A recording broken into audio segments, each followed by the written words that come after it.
अस्सलाम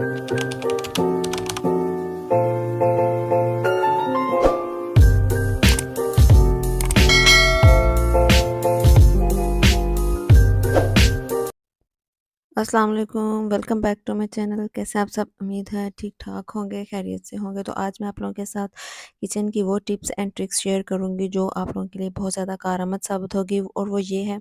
कि जो हम अपनी सब्जियों के और फ्रूट्स के छिलके फेंक देते हैं, उनको फेंकने की बजाय पानी के अंदर भिगो के 2-3 घंटों के लिए रख दें, ताकि उसके अंदर से जो भी कीमती अज्जा हैं वो बाहर निकल आए पानी के अंदर। और वही पानी जो है वो फिर उसको छिलके जो हैं वो उनको हाथ के साथ अच्छी तरह मसल के, तो उसके अंदर से तमाम अज्जा जो है वो पानी में निकल आएँगे, और वो छिलके जो है वो डस्टबिन में फेंक दें। और पानी जो है उसको पौधों में एज़ अ फर्टिलाइज़र जो है वो यूज़ होता है। उस पानी के अंदर जितने भी अज्जा हैं वो पौधे की नशोनुमा के लिए बहुत ज़्यादा मुफीद साबित होते हैं, और वो पौधे बहुत अच्छी तरह फलते और फूलते हैं। होप सो आप लोगों को ये टिप मेरा बहुत ज़्यादा पसंद आएगा, और आप इस नेक्स्ट जो है वो छिलके फेंकने की बजाय बल्कि उनको कारआमद लेके आएँगे। इसके अलावा जो हमारा दूसरा टिप है वो ये है, वो मैं आप लोगों के साथ बहुत ज़्यादा इसलिए भी शेयर करना चाहती हूँ क्योंकि वो बहुत ज़्यादा कारआमद है। वो ये कि जब हम आटा गूँधने लगते हैं, तो आटा गूँधने से पहले नीचे कपड़ा जो है वो शेल्फ़ के ऊपर बिछा लिया करें, ताकि जो हमारे आटे वाली कह लें परात है वो इस तरह जो है वो शेल्फ़ के ऊपर इधर-उधर स्लिप नहीं होती। और अगर हम ये कपड़ा नहीं रखते तो हमारा जो शेल्फ़ है वो भी उसके अंदर उसके ऊपर भी काफ़ी सारी ख़राशियाँ आ जाती हैं, और काला पन जो है वो बनना शुरू हो जाता है, और हमारे से आटा भी सही तरह गूँधा नहीं जाता। क्योंकि परात जो है वो बार-बार हिलती है और इधर-उधर फिसल जाती है, जिसकी वज़ह से आटा सही तरह जो है वो नहीं गूँधा जाता। तो आप अगर कपड़ा अगर आप लोगों का बारीक है तो आप उसको गीला कर लें, और अदरवाइज़ थोड़ा-सा मोटे स्टफ़ का अगर कपड़ा हो तो आप लोगों की परात कभी भी नहीं इधर-उधर जाती। दूसरी बात ये कि जब आप आटा गूँधते हैं तो उसको थोड़ा-सा गूँध के रख दिया करें। इस तरह ये है कि थोड़ी देर 10 मिनट बाद दोबारा उसको हल्का-सा गूँधें, और बस आप लोग दूसरी छोटे बर्तन में निकाल कर रख लें, क्योंकि इस तरह हमारा ज़्यादा ज़ोर भी नहीं लगता और ज़्यादा टाइम भी नहीं लगता। हम अगर थोड़ा-सा उसको गूँध के रख देते हैं तो अपने दूसरे काम जो है वो कर सकते हैं, और उनको करने के बाद 10-15 मिनट बाद जो है वो उसको दोबारा गूँधेंगे तो वो उसके अंदर बहुत अच्छी एक जो लेसदार बन जाता है, तो वो इस तरह हमें ज़्यादा टाइम के साथ जो है वो गूँधना भी नहीं पड़ता, और ज़्यादा थकावट भी महसूस नहीं होती। इस इसके अलावा अगर आप आटा गूँथते हुए उसके अंदर थोड़ा-सा घी या ऑयल ऐड कर दें, तो वो आटा जो है वो आप लोगों के हाथों को नहीं चिपकेगा। जब आप रोटी बनाएँगे या आटा गूँधेंगे तो वो आप लोगों के हाथों को बिल्कुल भी नहीं चिपकेगा, और रोटी भी नरम बनेगी। इसके अलावा जब हम आटे को गूँध के रख देते हैं, उसके ऊपर भी आप हल्का-सा जो है उसकी लेयर बना दें तेल के साथ या घी के साथ। तो जो आटा है वो ऊपर से ड्राई नहीं होगा, ऊपर से बिल्कुल भी खुश्क नहीं होगा, जिसकी वजह से हमें ऊपर से उसको उतारना पड़ता है या गीला करके रखना पड़ता है। तो आपको उस किस्म की परेशानी से फिर सामना नहीं होगा, अगर आप उसके ऊपर थोड़ा-सा तेल या फिर घी को घी की हल्की-सी लेयर बना देंगे, या 2-4 ड्रॉप ऊपर उसके रख के, तो हल्का-सा हाथों के साथ उसको पूरे आटे के ऊपर फैला देंगे, तो इस तरह आपका आटा ड्राई नहीं होगा। इसके अलावा अगला टिप जो है वो ये है कि हम जब बाहर से कोई चीज़ ऑर्डर करते हैं या हम आइसक्रीम लेके आते हैं, तो उसको इस तरह के जो कंटेनर होते हैं या छोटी-छोटी डिब्बियाँ होती हैं, उसके अंदर मेयोनीज़ और मसाले वो डालकर हमें दे देते हैं। तो उसको आपने ज़ाया नहीं करना, बल्कि उसको यूज़ में लेके आना है। जब भी आप कहीं बाहर मेहमान जाते हैं या किसी फंक्शन पर जाते हैं, तो आपको अपना पूरा जो ऑर्गेनाइज़र है वो लेके जाने की दिक्कत होती है। तो आपने उस काम से बचने के लिए, उस टेंशन से बचने के लिए, और अपने टाइम और स्पेस को बचाने के लिए जो है, आपने वो कंटेनर जो हैं मायोनीज़ के या आइसक्रीम के, उनको जो है वो सँभाल के रख लेना है, ताकि जब आप बाहर जाएँ या फंक्शन पर जाएँ, तो आप अपनी ज्वेलरी जो आप लोगों के काम आनी है उधर फंक्शन पर, या आप कहीं मेहमान गए हुए हैं, तो आप इस तरह की छोटी-छोटी जो डिब्बियाँ होती हैं उसके अंदर डाल के उसको अपने पर्स के अंदर या बैग के अंदर रख सकते हैं। इस तरह आपका जो जगह है आपके बैग की वो भी कम यूज़ होगी, और आप लोगों को ढूँढने में भी आसानी रहेगी।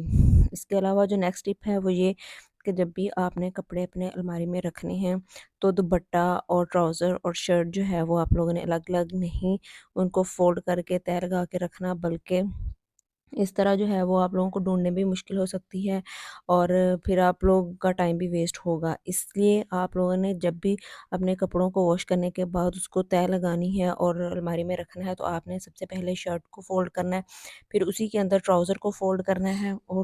और उसी के अंदर दुपट्टे को फ़ोल्ड करके जो है वो रखना है। ताकि जब आप कपड़े प्रेस करने लगें या आप किसी बच्चे से भी कहें कपड़े या किसी भी ड्रेस को लेके आने का, तो उसको एक ही जगह पर जो है वो तीनों चीज़ें मिल सकें, उसको इधर-उधर ढूँढनी ना पड़े, या जब आप बेड पर या किसी भी चेयर्स पर ऐसे कपड़े रख देते हैं तो वहाँ पर फिर ढूँढना मुश्किल हो जाता है। तो आपने ऐसा हरगिज़ नहीं करना, बल्कि तीनों दो ट्राउज़र और दुपट्टे को शर्ट के अंदर ही फ़ोल्ड करके रखें, ताकि आपको जब टाइम पर ढूँढने की ज़रूरत ना पड़े और आपको टाइम पर जो है वो तीनों चीज़ें एक साथ मिल सकें। होप सो आप लोगों को मेरी ये टिप भी पसंद आई होगी। अगर पसंद आई तो प्लीज़ लाइक और शेयर ज़रूर कीजिएगा, और अगर मेरे चैनल पर नए हैं तो चैनल को सब्सक्राइब ज़रूर कर लें, ताकि मेरे आने वाली नेक्स्ट टिप्स एंड ट्रिक्स जो हैं वो आप लोग उनको फॉलो कर सकें, देख सकें, और आप लोग का जो है वो डेली की रूटीन जो है वो ईजी हो सके और आप अपनी लाइफ को इंजॉय कर सकें। नेक्स्ट टिप जो ये है वो बहुत बहुत ज़्यादा मुफीद है आप लोगों के लिए। ये वो साशे हैं जो कि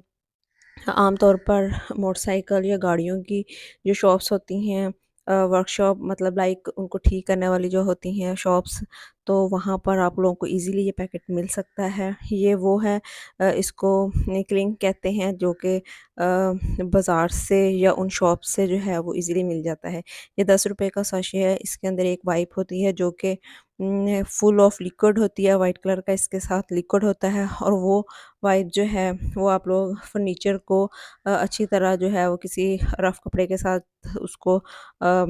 उसकी डस्ट जो है वो उतार के, तो आप इस वाइप के साथ इसको साफ़ करें तो आपका फर्नीचर बिल्कुल न्यू हो जाएगा, और आप लोगों को सिरका या फिर किसी भी ऑयल की ज़रूरत नहीं पड़ेगी, क्योंकि सिरके से भी आहिस्ता-आहिस्ता अपने फर्नीचर की जो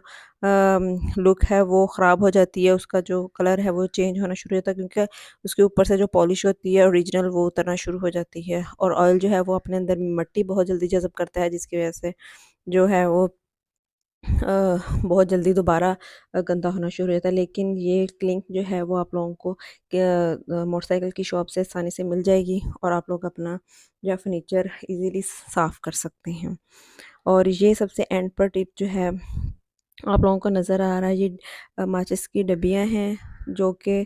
हर घर में और हर किचन में सबसे ज़्यादा और सबसे इम्पोर्टेंट जो है वो इसका रोल है। इसके अलावा